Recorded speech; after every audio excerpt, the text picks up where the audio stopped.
menurut saya sih sebagai saudaranya, saya menganggap bukan temannya, tapi saya saudaranya. Karena saya dari awal kami dibentuk menjadi seorang Kopbrimopolri itu bareng-bareng. Dan menurut saya untuk itu saudara saya itu nggak pantas karena dia sudah melakukan kejujuran. Karena kejujuran itu di atas segalanya. Masa kejujuran nggak ada harganya? Dia yang membongkar loh.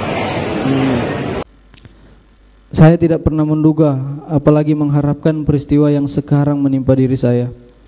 Di masa awal-awal pengabdian saya atas kecintaan saya terhadap negara dan kesetiaan kepada Polri, khususnya Korps Brimob, saya dipilih menjadi ajudan yang dimana tugas saya menjaga dan mengawal atasan.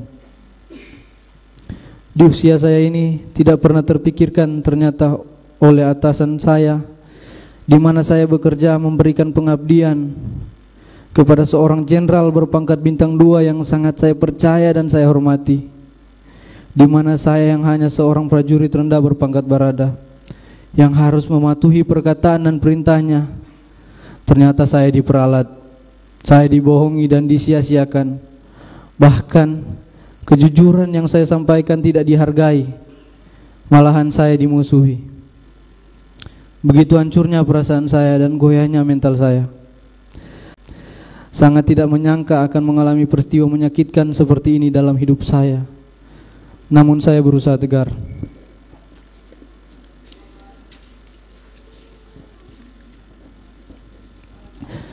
Saya diajarkan dalam kesatuan saya untuk tidak pernah berkhianat, korbankan jiwa raga untuk negara, hanya berserah kepada kehendak Tuhan.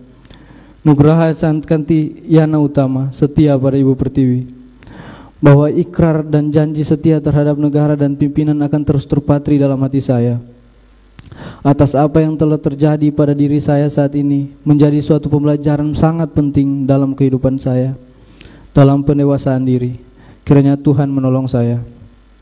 Seandainya Richard Eliezer tetap mengikuti skenario kasus awal Jenderal Verdi Sambo, Richard Eliezer bisa memilih jalan untuk menyelamatkan diri sendiri, cari aman menuju karir gemilang.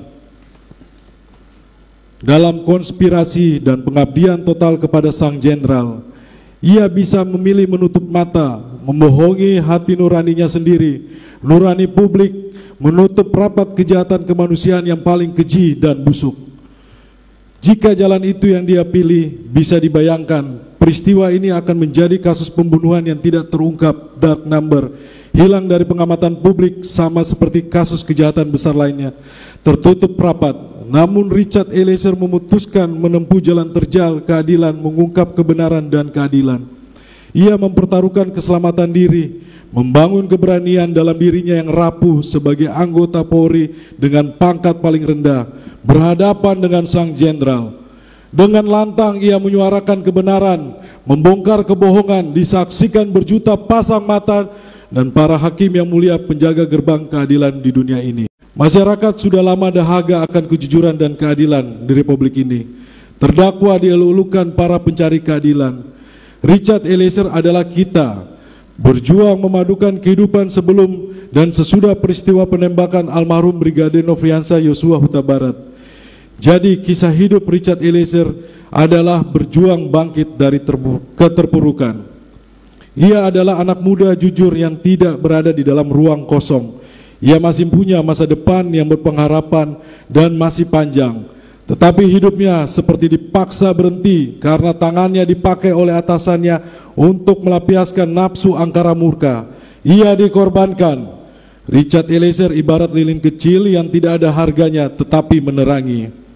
Maka memperjuangkan keadilan bagi Richard Eliezer adalah memperjuangkan keadilan seorang pemuda dari kalangan masyarakat kecil, wong cilik, dan keluarga sederhana. Semoga pengalaman kasus Richard Eliezer akan menumbuhkan semakin banyak orang yang berani berkata jujur dan benar di hadapan hukum demi masa depan Indonesia yang berkeadilan. Richard Eliezer adalah kita, anak muda pencari keadilan.